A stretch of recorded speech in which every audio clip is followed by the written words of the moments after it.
I gave a dry smile, wondering what the world-famous scientist Professor Pinner would think of being called foolish. I also wanted to know why he stayed. So I nodded. I can be his friend if he will have me. Meng Ji said no more. We got into a canoe together, followed by others, and paddled upstream. As jockey had described, we soon entered a narrow crack in the mountain. Inside, the current pushed the canoe forward. My heart raced. I was about to reach a very mysterious, impossible to understand place. A place where people used a power that could kill. This deadly thing was called goo, yet science couldn't explain what it was. I was determined to find that explanation. I also believed Professor Pinner might already have answers, but was unable to leave. As the canoe sped through the darkness, I was already planning how to get Pinner out and show the secret of goo to the world, taking away its mysterious cover. But hours later, I realized how wrong I was. By then, I had entered a valley so beautiful it looked like a painting. I was given a house built on bamboo stilts, about 7 or 8 feet off the ground. I met Meng Ji's father, Jingban, the most respected goo master in the Miao region. The term Miao is a general name. There were dozens of different groups, all of whom treated Jingban's clan like gods. Never daring to upset them, other tribal leaders often came to ask for their help, though I didn't fully understand what for.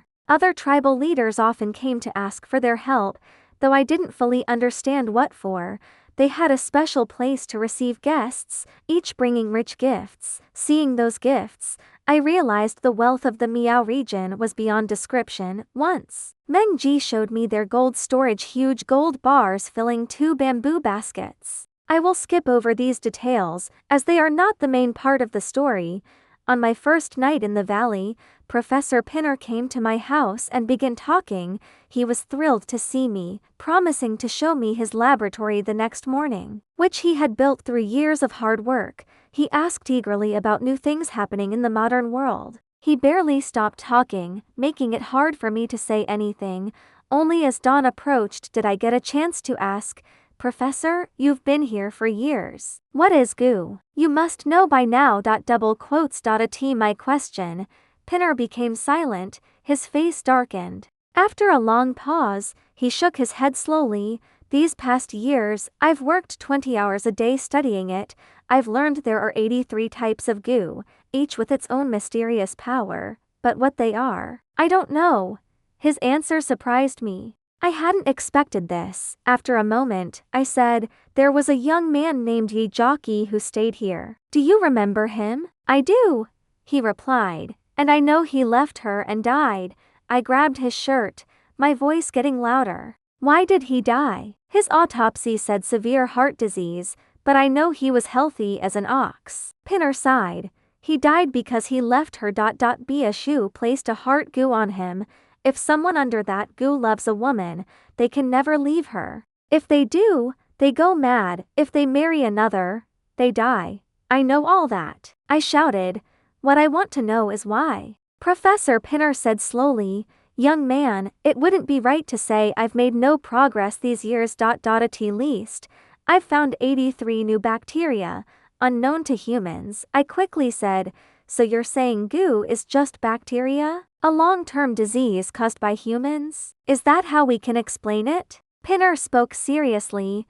"That's a hard question to answer. It's like asking, what is mathematics? 2 + 2 = 4. That's math, but so is advanced calculus. Bacteria are just one part of goo. The truth is much more complicated." I gave a dry smile. "Bishu put a heart goo on me. Are you saying there's some unknown bacteria in my body now?" "You could say that," Pinner replied. "Tomorrow, I can show you. I've collected samples of bacteria from all 83 types of goo. We can take your blood and look under a microscope. We might see some bacteria proof for science, or we might see nothing." I smiled sadly. "But why am I fine now? Why aren't the bacteria growing? Why would they kill me only if I betray someone? Do bacteria have thoughts?" Pinner said, "Of course bacteria don't think, but I believe these people have a deep understanding of the human body's most mysterious system, the endocrine system." I blinked. What does the endocrine system have to do with it? He became silent, thinking for a full 5 minutes before continuing. The endocrine system is amazing. Modern medicine knows it can affect emotions, and in turn, emotions can affect the endocrine system. I still didn't understand. And changes in the endocrine system can help or stop vitamin production. Some people, because of endocrine problems, suffer from not getting enough nutrients for a long time. It's not uncommon. I was getting impatient, spreading my hands. Professor, you're still not getting to the main point. He sighed. Don't rush me, young man. I'm trying to make you understand the truth, or at least the idea I have of it. To do that, I need to start from the beginning. I forced a smile. Fine, I won't interrupt. You were saying the endocrine system affects vitamins, helping or stopping them. Yes, he said. From that, it means the endocrine system likely affects bacteria or tiny viruses in the body too. For example, under certain endocrine conditions, specific bacteria or viruses might grow very quickly. I didn't interrupt, just listened carefully, frowning. I believe that goo is a type of deadly bacteria or virus, Pinner continued, but it only grows very quickly in the body under specific conditions, killing the person in a short time. Since these are unknown to science, once they become active, there's no cure. I was starting to understand what he meant and nodded without thinking. He went on. Take your case. Be a shoe put a heart goo on you. A certain bacteria or virus is probably inactive in your body now. T stays inactive until you betray someone you love. That emotional change affects your endocrine system, which causes the virus to grow quickly. At its strongest, it severely damages your heart, making it seem like a heart attack. I took deep breaths. Pinner's years of research here were not wasted. He had suggested a scientific explanation for the seemingly impossible goo. Even though it was just an idea, it was very convincing. Pinner was probably the first person in the world to study goo and make such progress. After a pause, he added, of course, goo isn't just one thing. Several types, like the heart goo, are connected to the endocrine system, I believe. What about the others? I asked. The others are simpler, he said. They involve exact timing. The goo masters clearly have an amazing understanding of bacteria. They can calculate how fast bacteria grow, predicting exactly when they'll reach a deadly level. If you return within that time, they have a cure to stop the goo. I gave a dry smile. Professor, isn't that a bit too much like a fantasy story? He agreed instantly. Yes, incredibly fantastical, almost unbelievable, but it's real. We fell silent for a while. Then he said, do you understand now, young man? Even if I spend another 10 years here, I doubt I'll produce a complete report. I replied quickly. Your idea alone makes this trip worthwhile. I believe Jockey died because his betrayal changed his emotions, affecting his endocrine system, leading to his sudden death. He patted my shoulder. So be very careful. I forced a smile. If I got a blood test now, we'd find some unknown bacteria in my blood, right? Pinner nodded. In theory, yes. But when I say bacteria, it's just for convenience. It's not really bacteria, it's an incredibly tiny virus. Almost impossible to touch, invisible even under a microscope. I don't know how they've studied it so deeply. I didn't say anything more. We sat in silence, and later, feeling confused, I fell asleep.